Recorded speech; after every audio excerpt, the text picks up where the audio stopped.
Hi, my name is Dr. Vanessa Ingram. I'm a naturopathic physician and educator based in beautiful Piha, New Zealand. After 15 years in clinical practice, I've come to believe that it's our circadian biology and our light environment that is the most important determinant of our health, perhaps even more important than our diet and nutrition.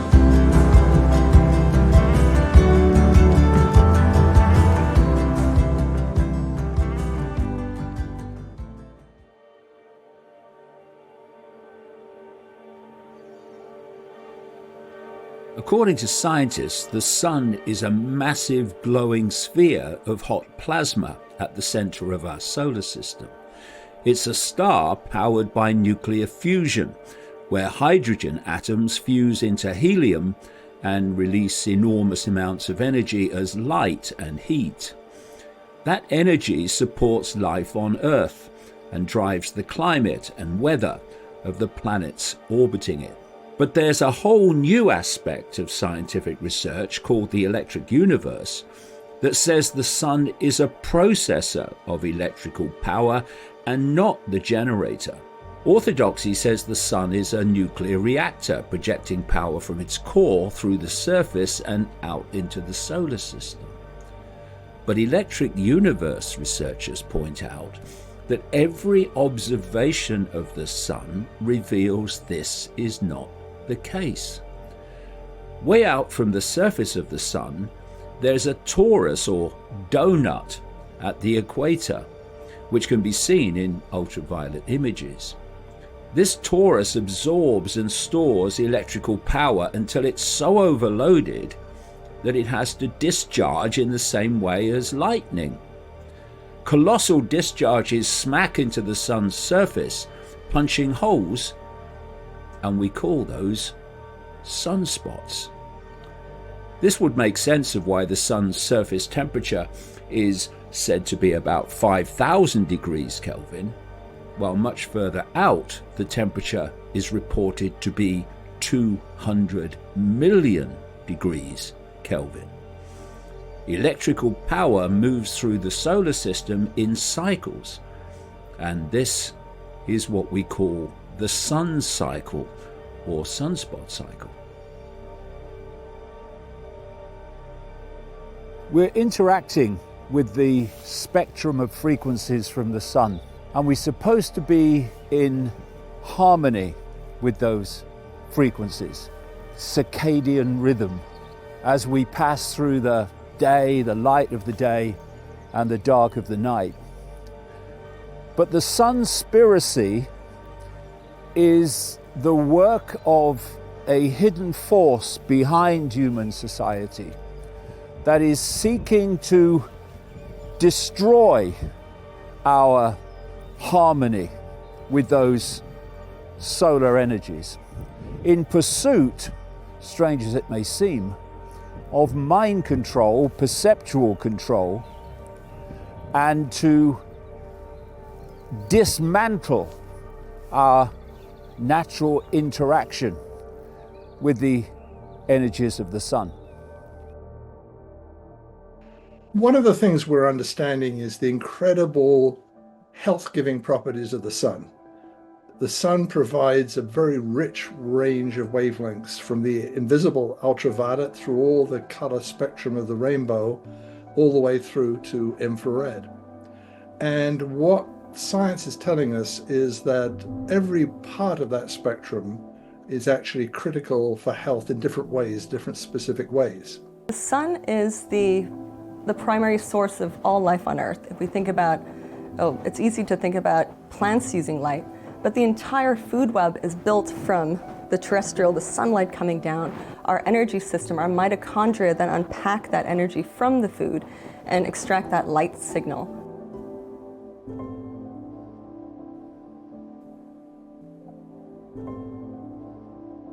So historically, we realized this. We realized that the sun was almost like God. It was the life giver. Without the sun, nothing would survive. We'd have no food, we'd have no life.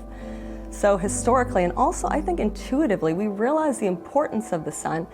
And if we look back at certain cultures, many indigenous cultures were not only connected to the sun, but even had this idea of sun worship.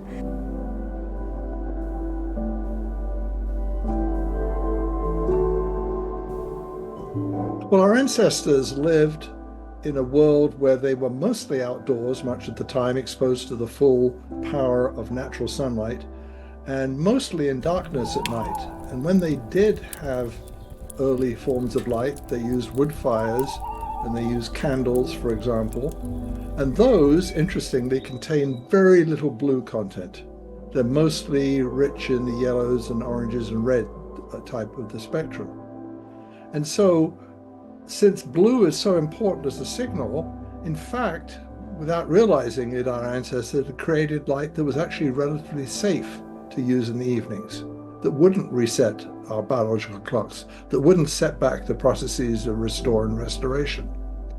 But as we moved into seeking light that would be more electrically efficient, first of all with fluorescent lights, and more recently in the last 10 years, we've just been dominated by LED lights. These lights are actually extremely rich in blue. We had different Spanish flu pandemics and tuberculosis. Doctors in the early 20th century, they understood that getting people in the correct environment allowed their body to heal naturally.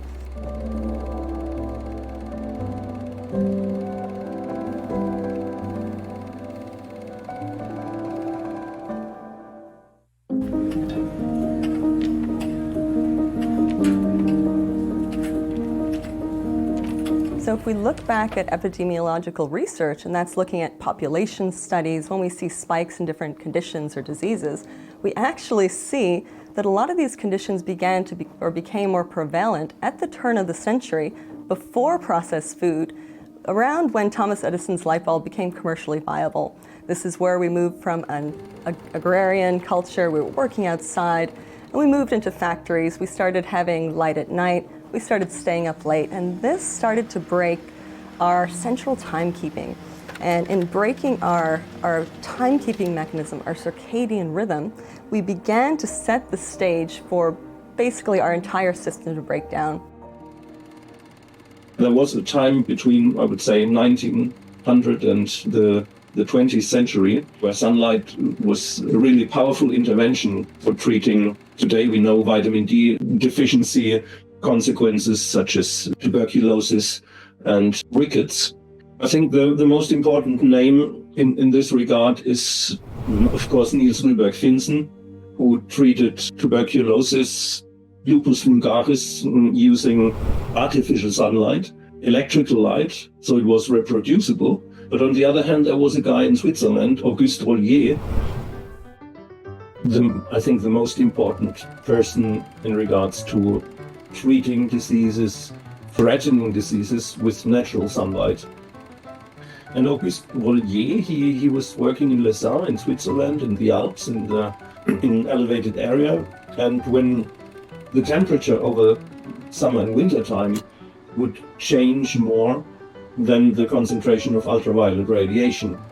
When you are at 2,000 meters height, then you have higher concentration of UV radiation, and this was one of the important recipes to use sunlight as a treatment.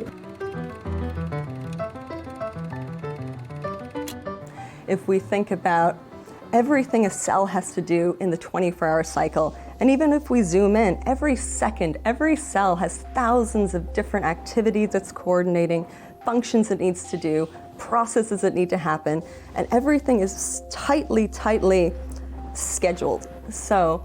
And this schedule is set by a few different mechanisms, and the primary external one being light. And so when I realized this story of timekeeping in the body, and realizing that when this timekeeping breaks down, health is very difficult to achieve.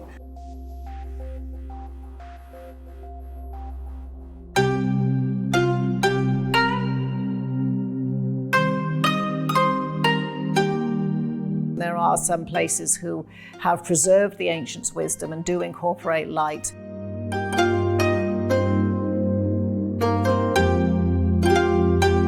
Chinese medicine and Eastern medicine, I would say, is completely different because they still have the human, the earth, and the cosmos, or the microcosm and macrocosm.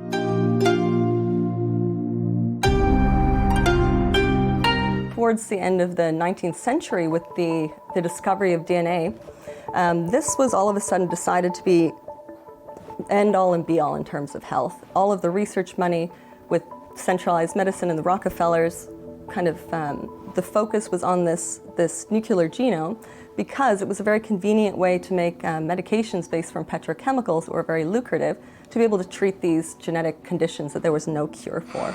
The invention of the internal combustion engine created the need for gasoline, and Rockefeller controlled the entire industry in a monopoly, and the U.S. government was his largest client. As a result, Rockefeller used his influence and money to lay the groundwork for a complete takeover of the healthcare industry as well. Using his political contacts, who were essentially on his payroll for their elections, he had natural healing methods banned, doctors thrown into prisons, and hospitals and clinics threatened with being shut down if they did not follow his game plan. And here's how he did it. In 1901, he established the Rockefeller Institute for Medical Research, now known as Rockefeller University, dedicated to advancing biomedical research, and was instrumental in pioneering various medical treatments, including vaccines, antibiotics, and synthetic drugs, which would become the cornerstones of the burgeoning pharmaceutical industry. Rockefeller spent $100 million of his own money, equal to $2.6 billion today, to hire, train, and then deploy his doctors, clinical researchers, and chemists who would perform and follow his guidelines, banning traditional treatments in favor of the new platform. In 1902, he spent another $1 million to fund the creation of the General Education Board, which was passed by Congress based upon selective and misleading data. Effectively, he lied, which then proceeded to prevent medical colleges and universities from receiving federal grants if they did not abandon the teaching of natural healing. And so this, basically ignoring the bigger picture, sent us down this kind of trajectory in modern medicine towards thinking there's something wrong with the person, there's a genetic problem, and we need to use synthetic medicines, versus this idea that perhaps it's not the person, it's the environment is incorrect for this organism who, for 4.5 billion of years, was in a different environment.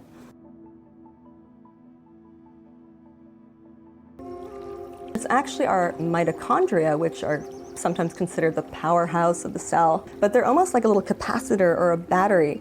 And the amount of energy they're able to store will actually influence our genetic expression. So even though, we understand about genes, and that's been the focus of centralized medicine, in a decentralized system where we're looking to optimize our environment to allow our bodies to come into natural health, what we actually see is when we have proper strong circadian biology, when we have the proper light cycles, especially when we talk about having adequate exposure to infrared light, our mitochondria, our batteries are charged. And when our batteries are charged, this influences the most optimal expression of our genes. So when our energy is low, we're going to have gene expression that's suboptimal. We now know that near infrared light, around 830 nanometers, penetrates very deeply. In fact, it can travel all the way through your body and out the other side, if it's bright enough, like sunlight. And because it penetrates the body. And we also know that light is the key signal for mitochondria, which are these energy-producing machines inside every cell. And those mitochondria are producing what I call the Bitcoin of metabolism, something called ATP, or adenosine triphosphate, which powers many, many chemical reactions in the body. And if you stimulate with this infrared light, it stimulates one of the key enzymes called cytochrome C oxidase. That's the very specific enzyme as part of that chain that's producing the energy. And so we know that your mitochondria are boosted and powered up by the infrared light. And we know that people who are sick, you can get recovery using this. You know that repair of tissues happens much faster.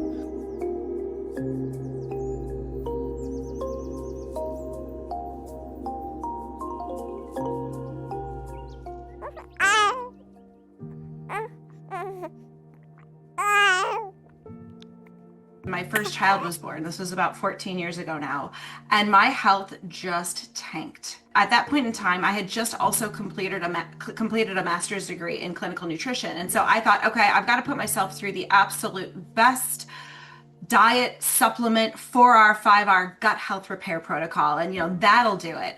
And I was so diligent for months, and I just still felt bad.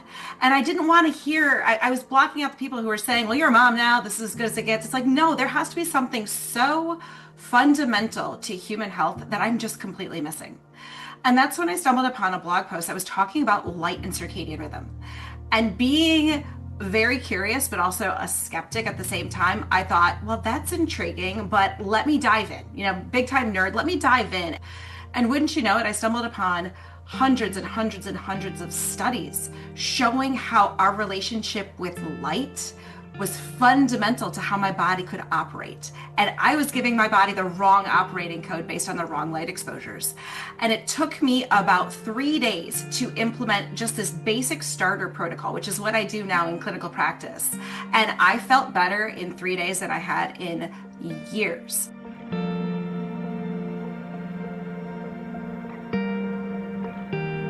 I've been applying circadian science through my consulting company called Circadian, little surprise there, to people working shifts around the clock. And I find virtually every industry has been highly receptive to bringing circadian science into the health and wellness and safety of their workforces. The one industry that we've had rather little dent in, the least impact on, has been the medical profession. They treat people in hospitals and they put them in windowless rooms, even though the data shows very clearly that if you put someone in a room with a window, they get out of the ICU, they get out of the hospital a day or more faster than if they're in a windowless room. And it's not because of money. Interestingly, hospitals, most people don't understand that hospitals don't make money by people staying longer.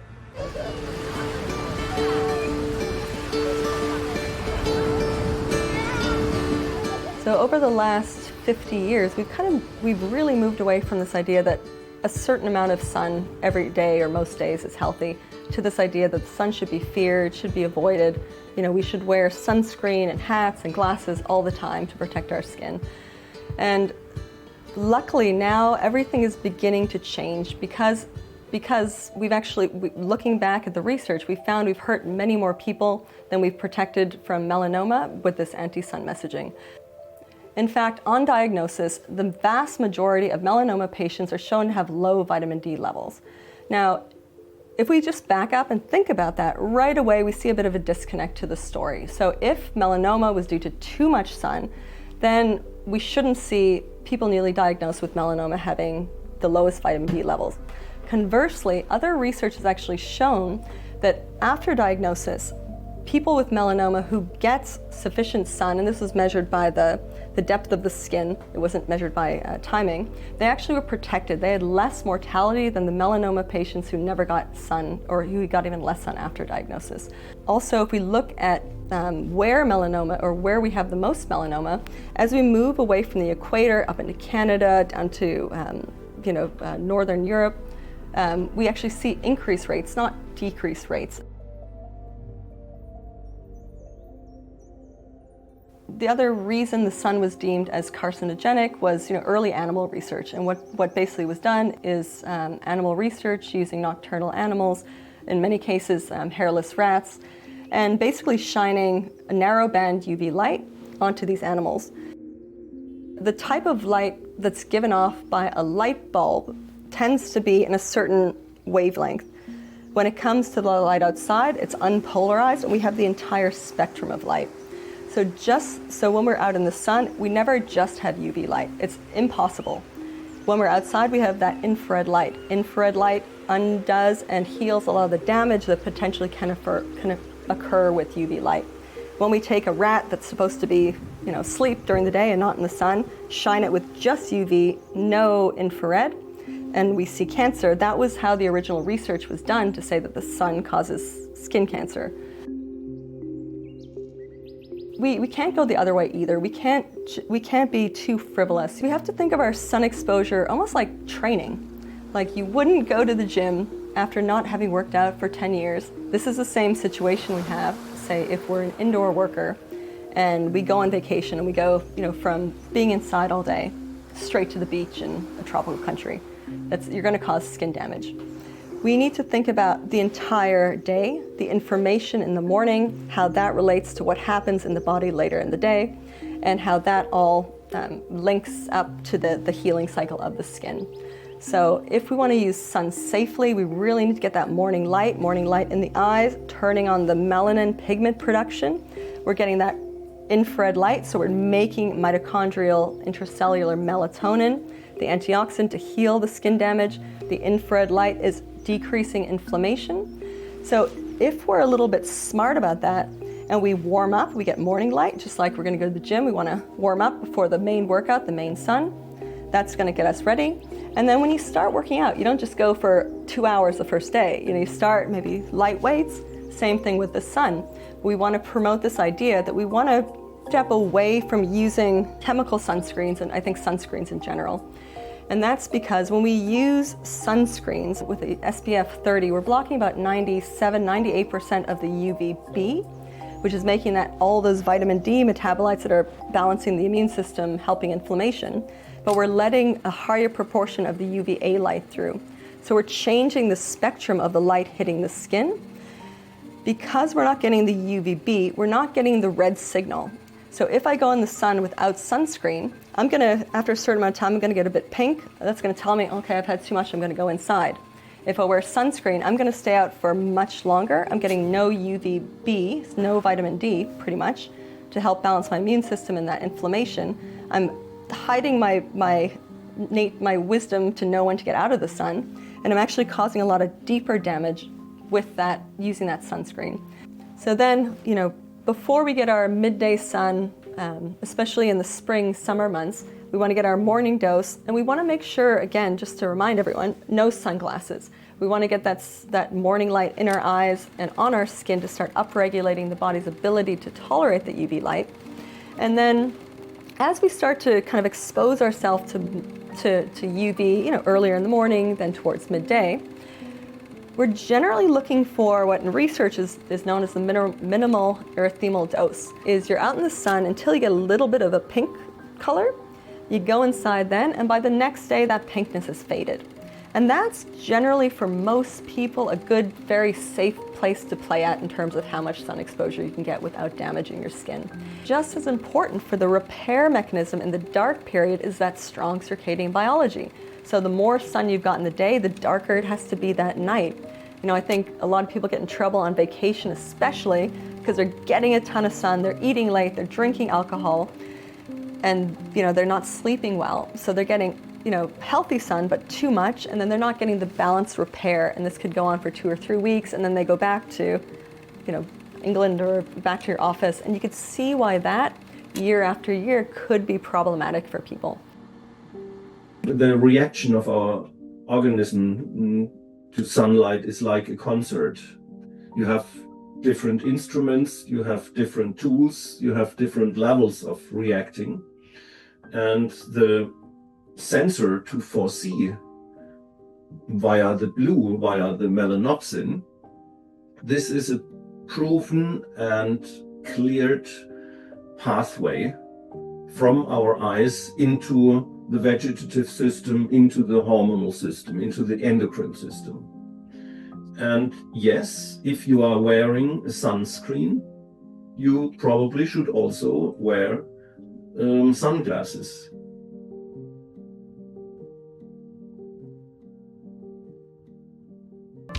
When the sun disappears, so can your energy. Many of us don't get enough vitamin D, the sunshine vitamin our bodies need. Introducing Sunshine in a Bottle, your daily boost of vitamin D, anytime, anywhere. Support your bones, your immune system, and your mood, even when the sun won't show up. Feel brighter, stronger, healthier. Sunshine in a Bottle, because every day deserves a little sunshine. There's a yin yang in all of life and biology, even sort of light dark. So with vitamin D and vitamin A, when we take a lot of vitamin D, it's going to unbalance the vitamin A pathway. And vitamin A has numerous functions in the body, including being anti-cancer. But most commonly, people know about how important it is in the retina, in the eye. And our eyes are what receive all of the light signals from the sun.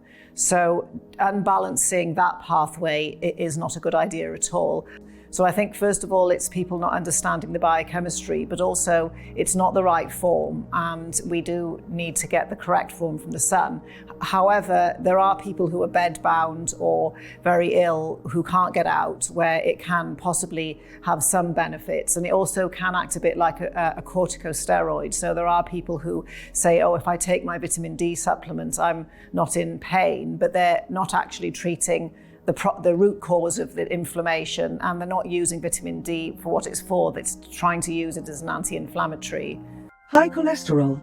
It doesn't just come from what you eat, but it can build up silently. Over time, it can clog your arteries, increasing your risk of heart disease and stroke. And you might not even feel it happening.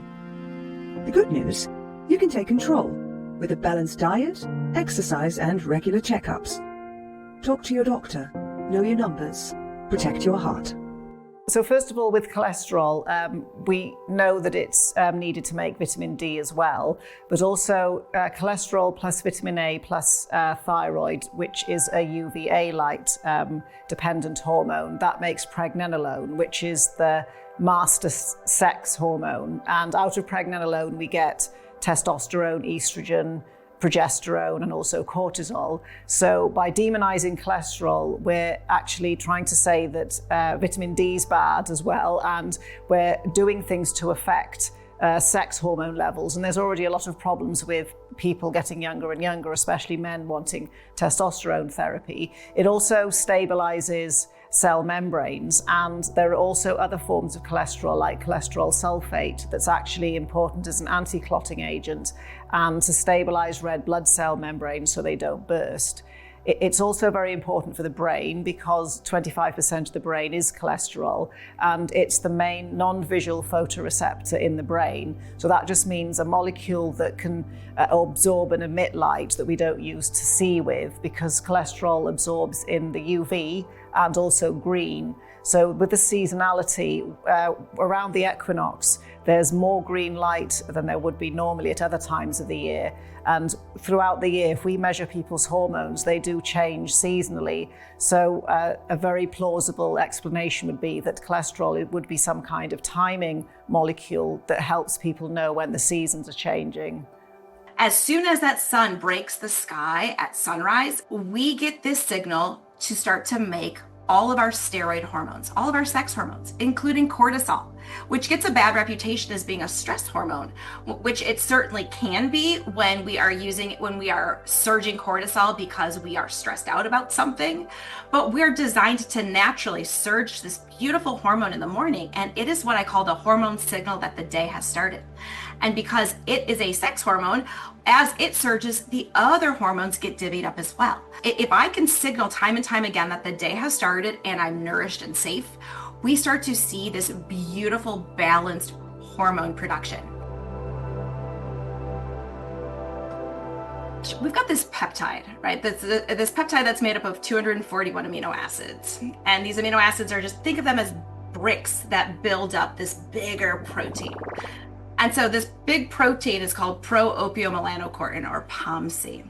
And POMC can get cut in response to different light signals. And however you cut POMC, you can actually make the cleavage product, it's called, or however POMC is cut, the resulting peptide is biologically active in different ways. And so picture this big protein getting the correct light signaling, both through the eyes and on the skin. Specifically, the ultraviolet range can be very, very supportive to signal POMC correctly. And let's say POMC can get cut into something like ACTH. That's going to stimulate things like regulating your blood sugar levels, if you will. It can get cut into this other protein called lipotropin that can facilitate things like your body's ability to burn fat. It can facilitate steroid hormone production in the body. that POMC can get cut into something called beta endorphin, which we associate with the runner's high, because we literally can start to feel really good when we're out in that natural light and wonder why. And a lot of that has to do with the body's natural beta endorphin production being cleaved off of POMC. We can stimulate things like MSH or alpha MSH, which can regulate things like appetite, energy. We can regulate pain levels with certain cleavage products of POMC as well. So one of the main things that we get from when we hear about ultraviolet light, we automatically assume that the only benefits are vitamin D, and we don't realize that things like this POMC peptide and how we signal it through the ultraviolet light and the different pathways it can affect is a huge part about the benefits of UV light beyond vitamin D. When we think about our kids who are, all of a sudden in a situation where they're using a lot of technology at night, what we're seeing is a lot of kids going through earlier puberty, boys with higher estrogen levels. And so I think it's very fair to say that just from this the disruption in our light environment, how profoundly that affects our hormones, that's potentially could be one of the key factor or one of the factors in what we're seeing in children today with the gender confusion. And of course, you've got the color spectrum, and the body, the brain, is interacting with this color spectrum as it goes through its day and its night. But if you can pick up one particular, what we perceive as color frequency, and really emphasize that, not the color balance of life totally out of kilter, which is what's happening with blue light, which is coming off the screens that everyone's mesmerized by, then you can completely obliterate the balance, the harmony of the cycles that are running through the body, which is actually a biological computer. If we're looking at Facebook at 10 o'clock at night, the cortisol, the insulin stimulation from that blue light into our eyes at the incorrect time can be pretty much the same as having a snack without the fun. So it really kind of shows us just how profoundly the right or the wrong types of light control our blood sugar. A lot of people right now are interested in kind of ketogenic and carnivore diets, which obviously are very low in carbohydrates, as a way to control their blood sugar. But another important component of the mitochondrial and energy efficiency fuel burning story is that if we're not exposed to that light in the morning, that on switch, that sunrise, to turn on the circadian rhythm, that's actually what gets our mitochondria and gets our metabolism into this beta oxidation, this fat burning mode. So we can actually use those fats if we are even eating a high fat diet, which is actually a bit of a concern for me, because while I am a proponent of high fat diets, I think they could potentially be quite hazardous or dangerous in a situation where people are living inside. They're spiking their cortisol and making blood sugar through the poor light environment, and they're not clearing all the fat that they had in the morning because they didn't see the morning light.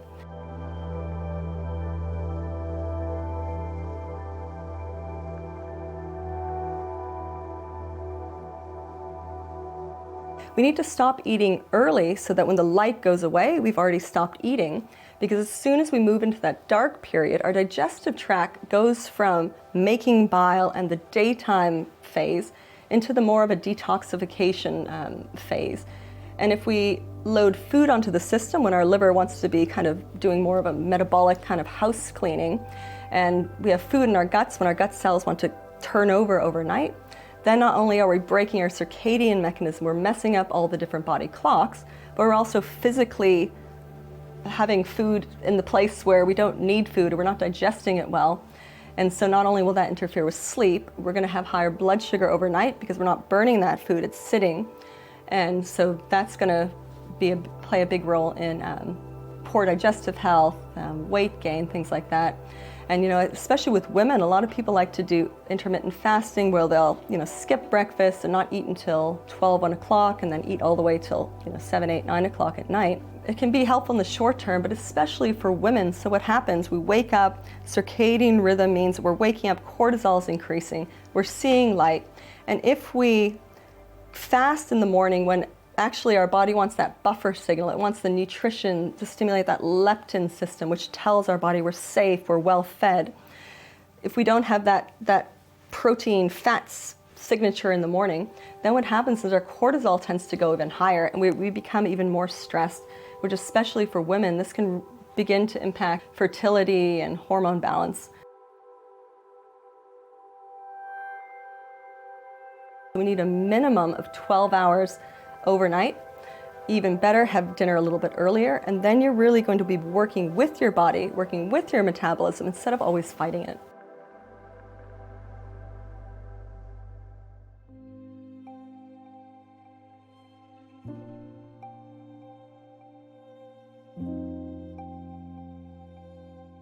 We have to think of light as three main components, or three main broad categories of nutrients.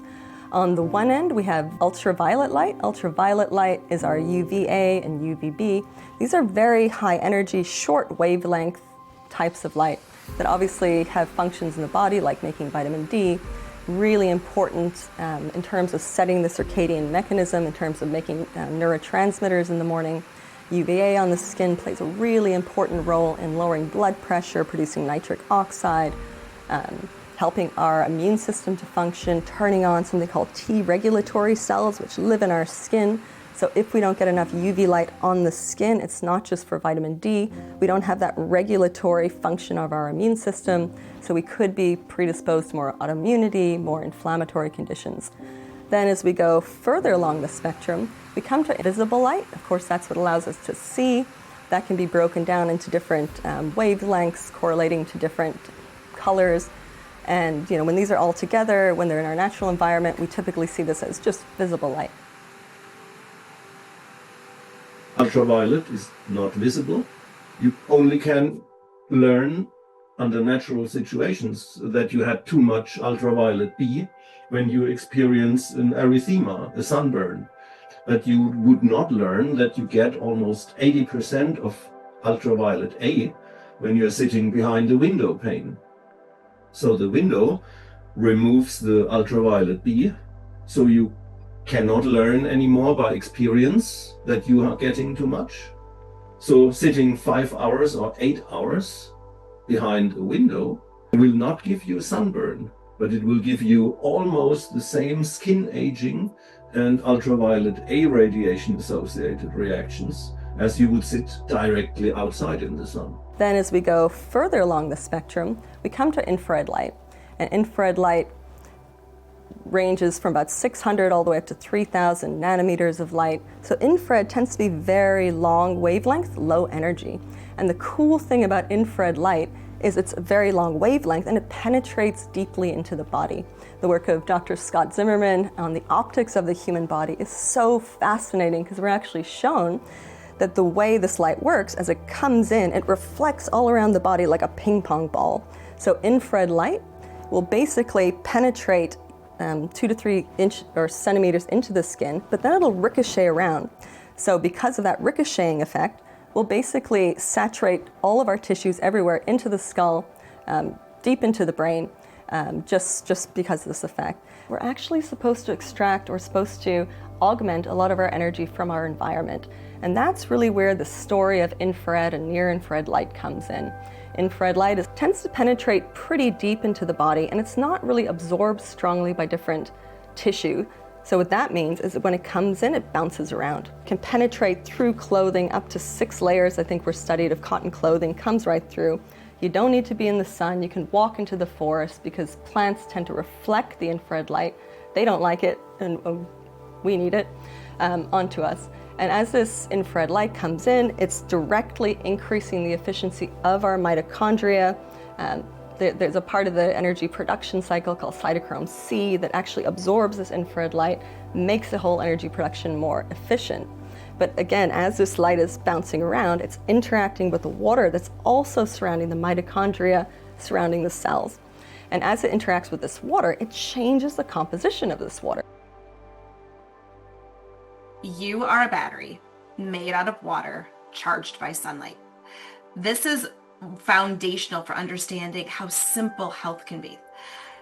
Our body is 99% water by molecular count. So if I were to line up all the molecules in the body, 99 of them would be water. One of them would be a larger molecule. So that water has to serve a purpose. And we now know through the research of people like Dr. Jerry Pollack that that water in our body holds energy, it holds charge. And all the way down to the cellular level, the water's ability to hold this charge dictates cellular vitality, cellular energy.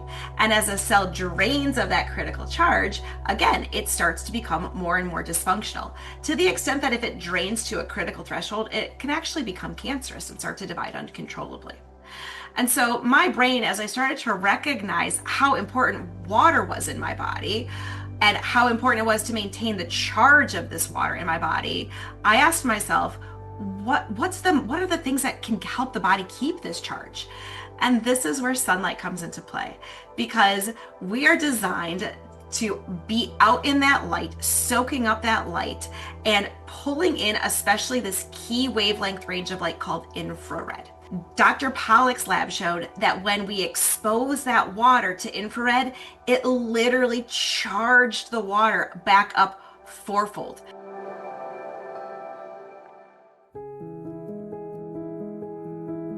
You know, with the new baby, I had every light flipped on in the house. I didn't want to trip and fall with baby. You know, I wanted to make sure that I had lights on in the nursery so I could see what was going on at all times. And so I started actually to block the artificial light in a safe way by preventing it from entering my eyes, by dimming my house and signaling darkness. And my brain started to organize around that information of changing light throughout the day, followed by a period of darkness. And like I said, within 3 days, I felt like I was in a new operating system because I was getting the correct light exposures.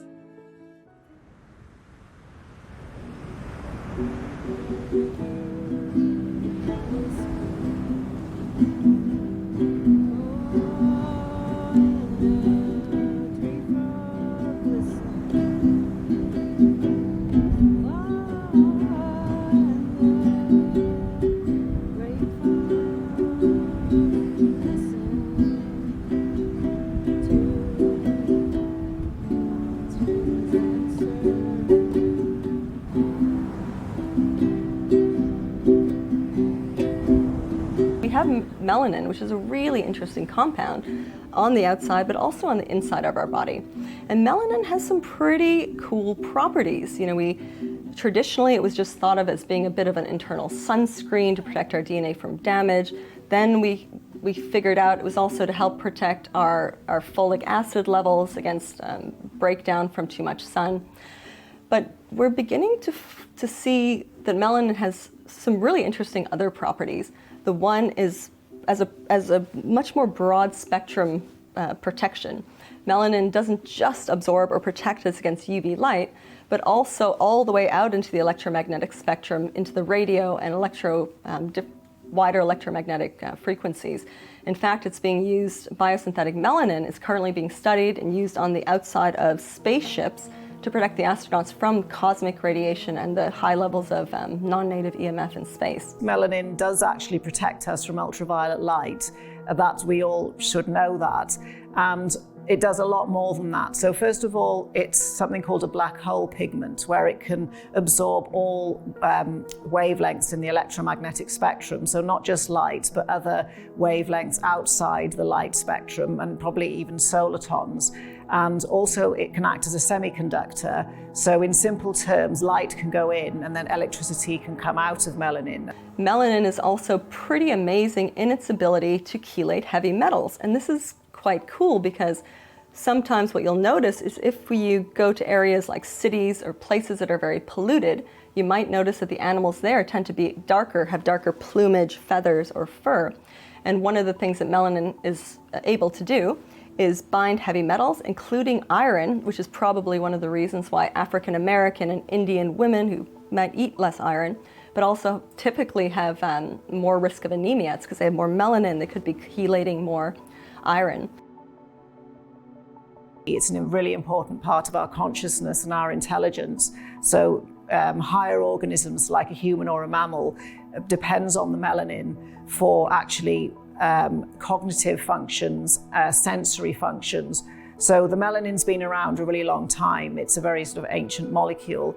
And then throughout evolution, we've ended up using it to advance, say, humans. And I think it's something that The way in which the world is going, taking away the ultraviolet light, it is a really great way to deplete people's melanin in their body, to make them miserable, controllable. So it does make sense for me, who understands a lot of this, of why things are going on with the weather, with the obsession with using sun cream and sunblock.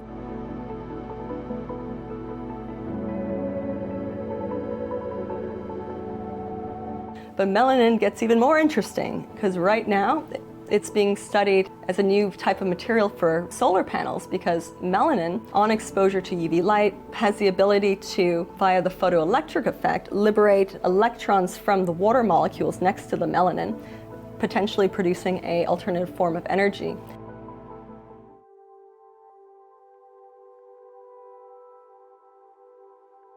What is prana? What does it mean? What are you actually living off? Are you living off a divine energy that's within you, or are you absorbing something from outside of you?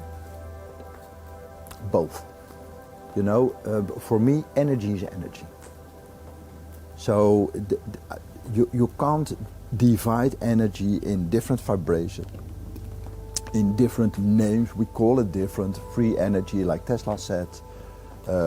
Source energy, God energy, but it's all the same. Everything is, for me, everything is prana.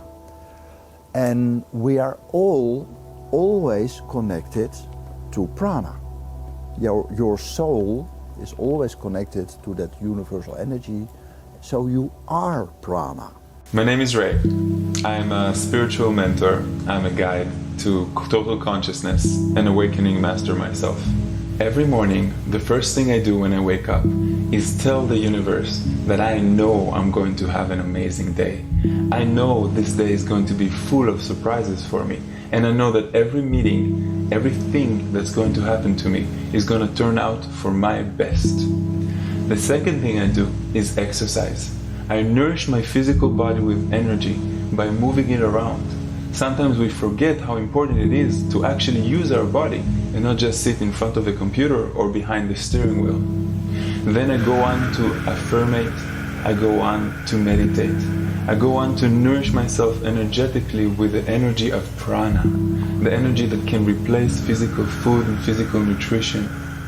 When I do all of those things, I remain in a perfect balance between my four bodies, the spiritual, the mental, the physical, and the emotional. I become the observer of myself, the observer of the emotions, the observer of the physical, the observer of my ego. So I do not think I am attached to it. I do not reflect myself in it. I understand that I am truly the consciousness that is above and beyond the physical body, that is above and beyond the emotions and the spiritual. And then I become the day-to-day master of my own existence, co-creator with the creator himself, manifesting my own abundance of time, of friendships, of partnership, of material possession, of everything that I really, really want. It's fascinating because I don't feel like I'm depending on anything. In those moments, if I choose to drink something or eat something, it's not ever because I feel hungry. I don't remember what that sensation feels like. In many cultures, there's this idea of breatharianism, or people who've kind of moved further away from extracting or taking in energy via digestive tract and nutrition, and seem to have shifted towards extracting energy from the environment. And this gives us potential mechanisms to how they can do that. We already talked about how, blue light, even in the absence of food, can spike blood sugar. So being outside all day in the sun, in the middle of the day, we have a lot of blue light. That can raise our blood sugar. We don't need as much food. With sun gazing, if people are outside, breatharians, if they're outside all day, plausibly they're getting near infrared light. They have very efficient mitochondrial energy production. We know from Dr. Solis's work on human photosynthesis through melanin interaction with light, this could be another way some of these people are extracting energy. There's also obviously this idea of prana, of taking in the breath. And oxygen is quite electromagnetic, and when it comes down to what is energy, energy isn't protein, energy isn't a carbohydrate, energy is the movement of electrons. So plausibly, any way that we can liberate or move electrons, we should be able to have energy.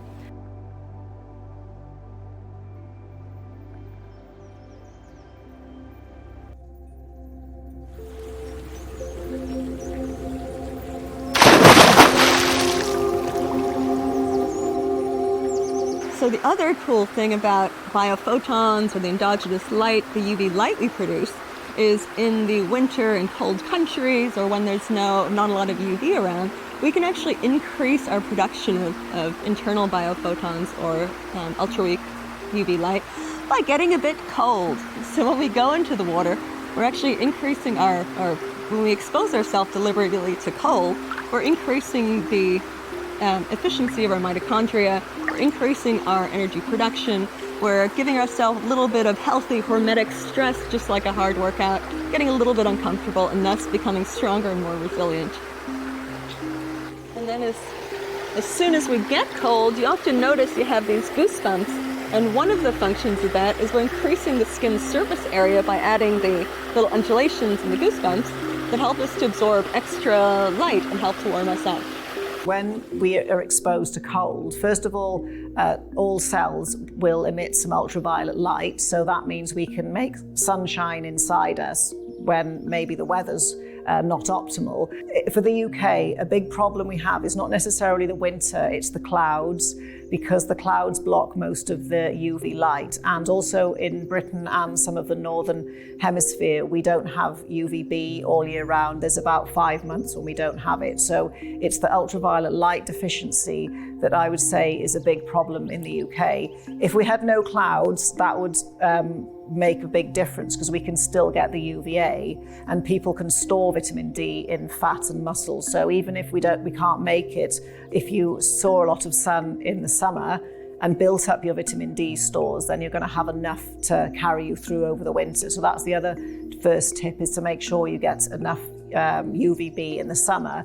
Then luckily it is possible to buy ultraviolet light even on Amazon, just a simple one, not an LED, but sort of a small 20 watt, and you can run that in your house and you can get a signal, because the larger things like a sunbed or things like a Sperti, they're pretty strong light and people can hurt themselves and can burn themselves. And also there is issues with using artificial ultraviolet light in the absence of full spectrum light, which would be sunlight.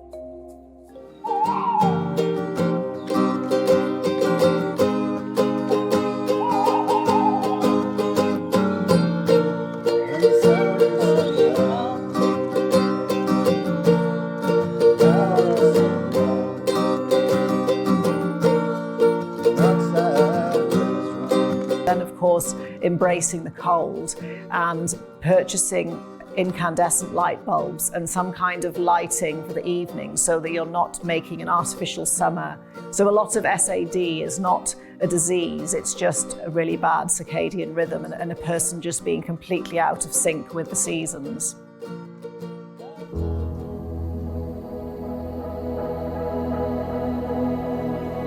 But we know now that our bodies actually produce light, and they produce light actually in the UV spectrum. These are called ultra-weak photon emissions, UPEs, or biophotons. With our aura, which is just cold plasma, if we want to say it in physics terms, that emits biophotons. And there are scientists like Dr. Konstantin Korotkov who can measure auras, or we'll call it cold plasma. So it's basically just Kirlian photography that's much more advanced. So there's way more than we possibly could imagine about light. And we actually really don't know very much. We don't know exactly what colors that the body processes. Absolutely melanin will be involved because it can absorb all wavelengths or colors. But then inside the body, there's a whole host of molecules that have got ring structures and transition metals that offer different colors of light. A lot of scientists don't want to believe in light signaling. They want to believe in biochemistry and chemicals.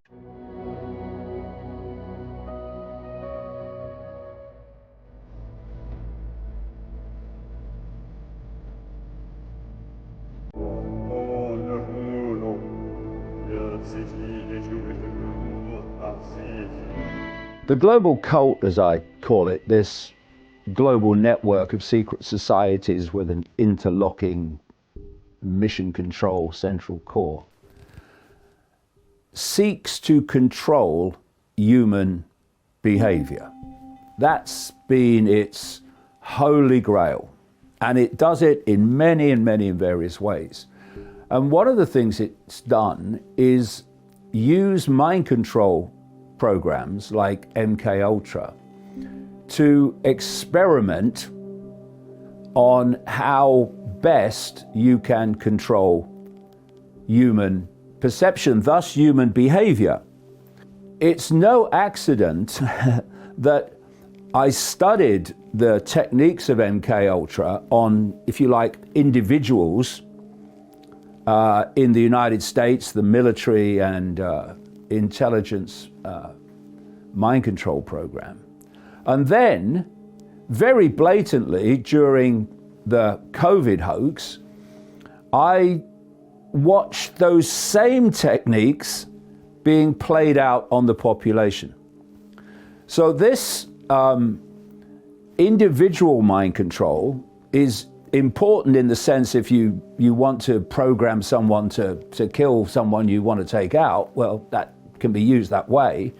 But really the experimentation in its foundation of programs like MKUltra are to experiment, to study, and to glean more and more understanding of how the human brain perceptual processes work, so you can play it out on the entire population. They began to use light. What light did they use first? They used electricity. They got the idea from electric shock therapy, and then it morphed into wireless radiation. It first started with wireless. They used wires implanted in animals' heads. When they found that worked, then the next logical question was, what about wireless? They were able to do that. And then they magically landed on what light allows us to control people the best. And it wasn't just people, it was actually a lot of animals they had tested. And it turned out the answer was blue light. And the reason why was pretty simple. It's because it was able to ruin the leptin-melanocortin pathway, which they didn't know about at that time, but they knew it caused a dopamine problem in the brain. And they needed to do a lot of the formal testing on brown people.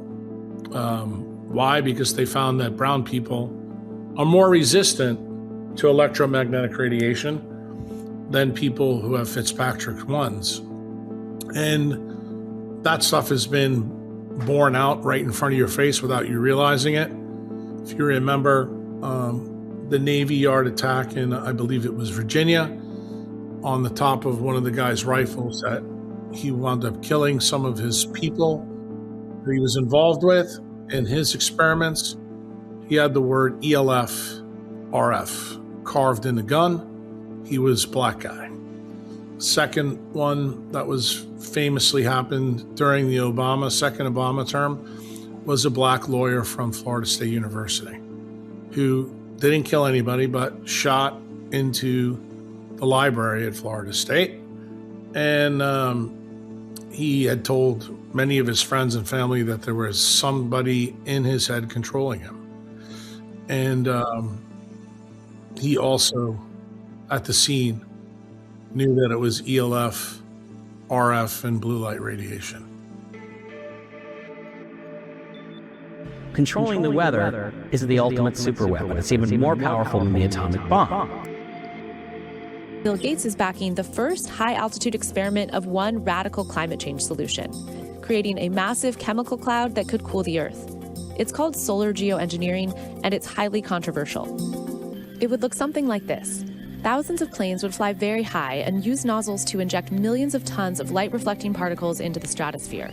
It would create a thin chemical cloud of those particles around the whole planet, blocking some sunlight from reaching the surface. It would mimic a giant volcanic eruption, which we know cools the Earth. The UK government has been experimenting, at least with geoengineering, for a very long time over our skies. In northwest Leicestershire, we've got East Midlands Airport, and I have got to, some years ago, to people who worked at a company called RVL, who have 3 spray-equipped short Boeings based at the airport. And these people left that company because they were spraying us with chemicals and they thought it was morally repugnant. They couldn't work in a company that was doing that. They've been doing it since at least 2019. They fly out of the airport on military IDs, so you can't track them on the tracker, the airport tracker, and they're using ex-military pilots who've signed the Official Secrets Act, and they go out and spray us. Telling the pilots that they're saving the world and being paid an awful lot of money by dimming the sun, I think that's bad enough. I don't think any government has the right to do that without consulting the people. When people like me say, this is what's happening and this is how they're doing it, this is how they're manipulating it, like many of the themes that this film will cover, people's immediate reaction is, don't be ridiculous, that's not possible, that you can't do that. So squeezing the sense of the possible is very, very important. The UK government is preparing to fund up to 66 million in research aimed at dimming the sun. In 1946, techniques were developed that triggered rain and snowfall in places that wouldn't have gotten any otherwise. This became known as cloud seeding. It works by dispersing dry ice, salt, or silver iodide into clouds to alter their microphysical processes. You don't have to bring anything on a truck. You just hit a button and you can get some light from space. And it's not very expensive. It's a couple $1,000s an hour and that's about it. And you can use it for as long as you want. Each one of these little satellites is reflecting sunlight to a customer around the world.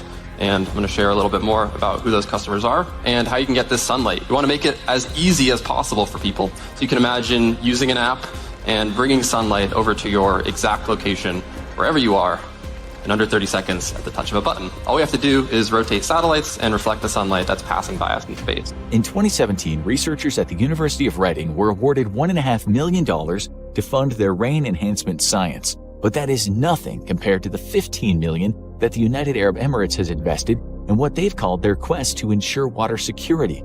Is this safe? The land of sand has become a world of water. One region just south of the city had 25 centimeters of rain in just one day. Once the atmosphere is saturated with these particulates, and then you add the ionosphere heater, the entire weather system globally is virtually being thwarted.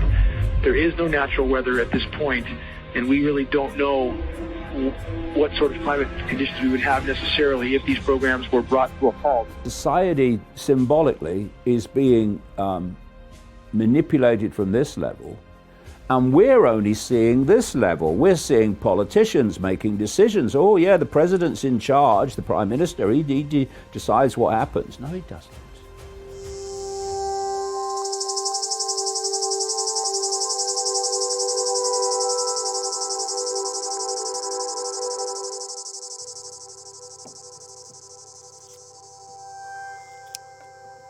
So when it comes to local and seasonal food, I don't think there's anything better than local or homegrown sprouts or microgreens, and especially or obviously when they're grown under natural light. And not only are microgreens incredible because these baby plants have a high amount of secondary plant compounds like sulforaphane, which activates our NRF2 pathways, amazing effects on increasing detoxification of carcinogens, reducing inflammation, upregulating our antioxidant production from a genetic level.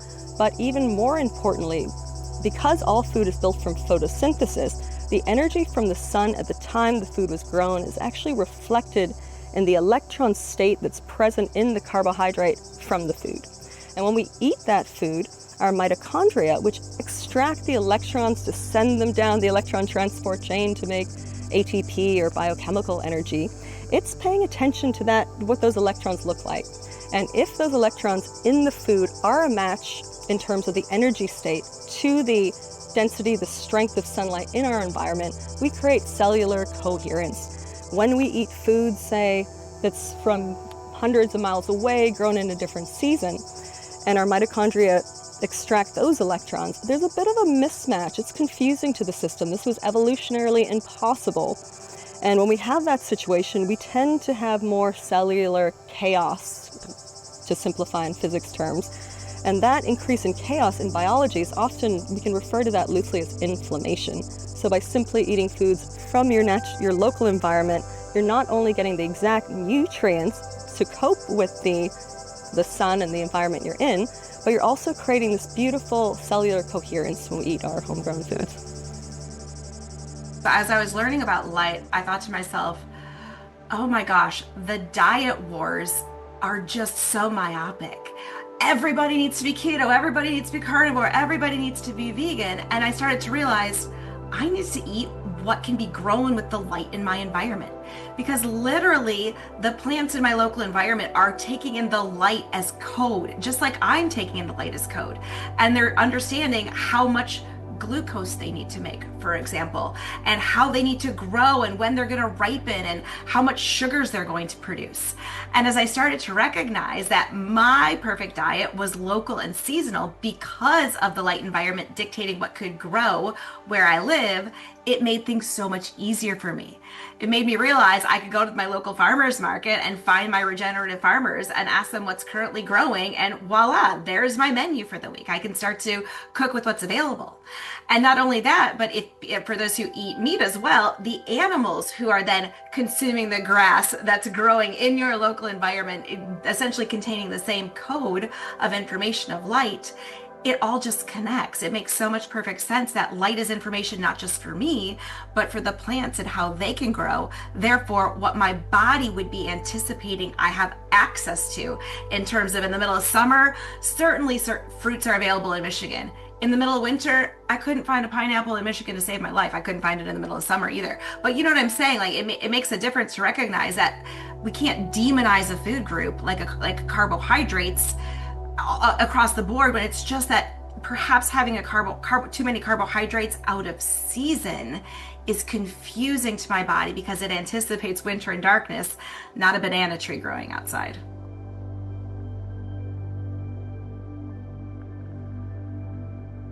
In the spring and summer, we have more UV light. You know, there's more sun, and so plants are growing. There's more foliage around, there's more sweet foods around, there's more carbohydrates in our environment. Interestingly, when we have more sunlight, we're more tolerant of carbohydrates. We can eat sweeter foods, we can eat all the fruit if we're in Costa Rica in summer, because our bodies have been built to expect that. Also, interestingly, all the colorful polyphenols and antioxidants and pigments we see in plants, those, you know, obviously they play a role in attracting birds and stuff to them, but they also many of them are secondary plant metabolites that actually protect the plant from strong UV light. So by eating these foods, by eating the colorful berries in the winter or in the summer, and eating all the bright veggies, you know, when the sun is strong, we're actually consuming a form of internal sunscreen that's protecting our cells just by eating the local food in our environment. Eating seafood is very important because that's a whole other side of the electronics in the body, the DHA in the seafood. Then people who've been eating a lot of seed oils or PUFAs, it will be advisable to stop that and start to flush them out, because definitely people who eat those kind of fried foods and the vegetable oils are more prone to getting sunburned. Diet help starts with getting your circadian rhythm correct. When you do, and your brain knows the time of day, it knows when it can anticipate digesting food. When we eat distinct meals, we allow digestion of the nutrients, and then we allow leptin to signal to the brain a little mini download of my energetic status based on that meal, and again, what I've got stored in my body.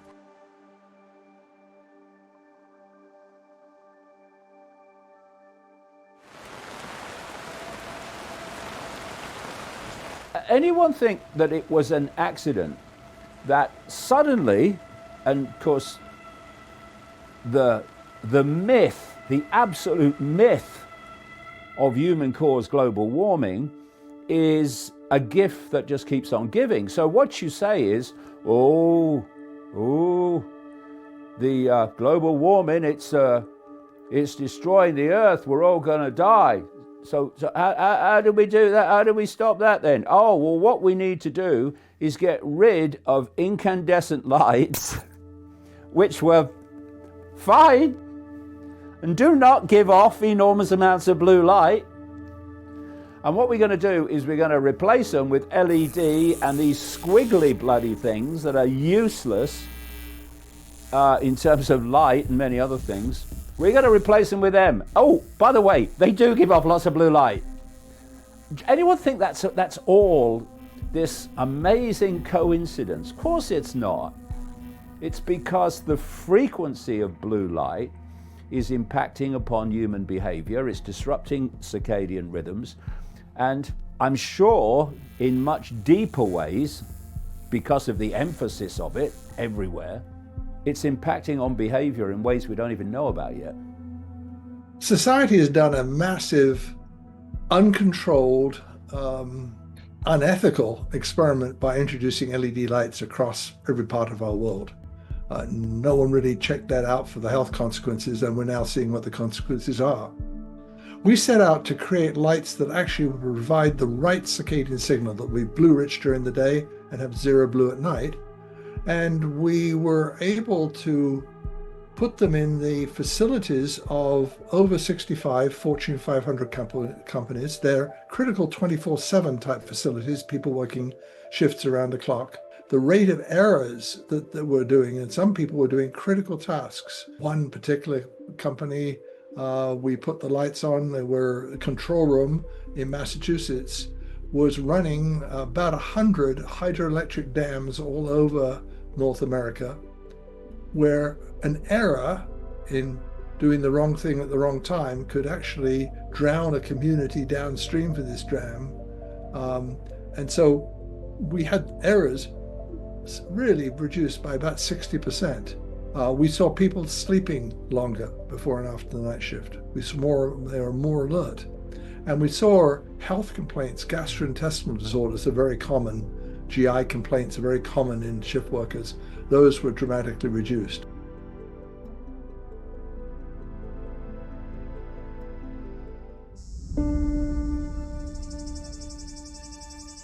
So as important for our circadian biology and our health as light during the day is darkness at night. We live in this world of artificial twilight where we never have enough bright light during the day, and we have insufficient darkness at night. So it's really important to think about this contrast and think about getting more natural sunlight during the day, but at night creating almost like what our ancestors would have had, which we can refer to as like a sleep cave. So what that means is when we go to bed, as we lay in bed, if we extend our hand and look at our fingers, it should be so dark that we can't see our fingers as we extend our hand.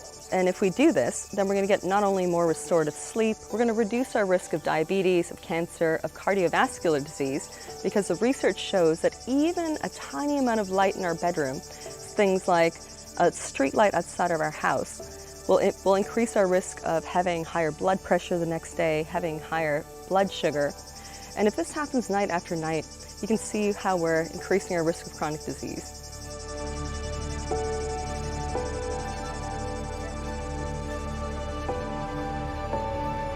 Number one, go outside in the morning. Even if you don't know what time sun rises, UVA rises, go outside in the morning. Get out for a walk, get outside in the mornings. Get the full benefit of natural daylight, whatever the weather. It doesn't matter whether it's sun shining or whether it's a dark, cloudy day or snowing. During the daytime, try to stay as close to the windows as you can.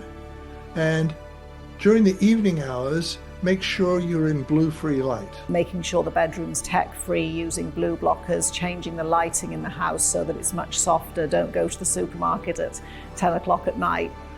Circadian rhythms get synchronized by a robust, regular pattern of work and behavior. And that's the thing, is to do it all on a highly regular basis. It's your light diet.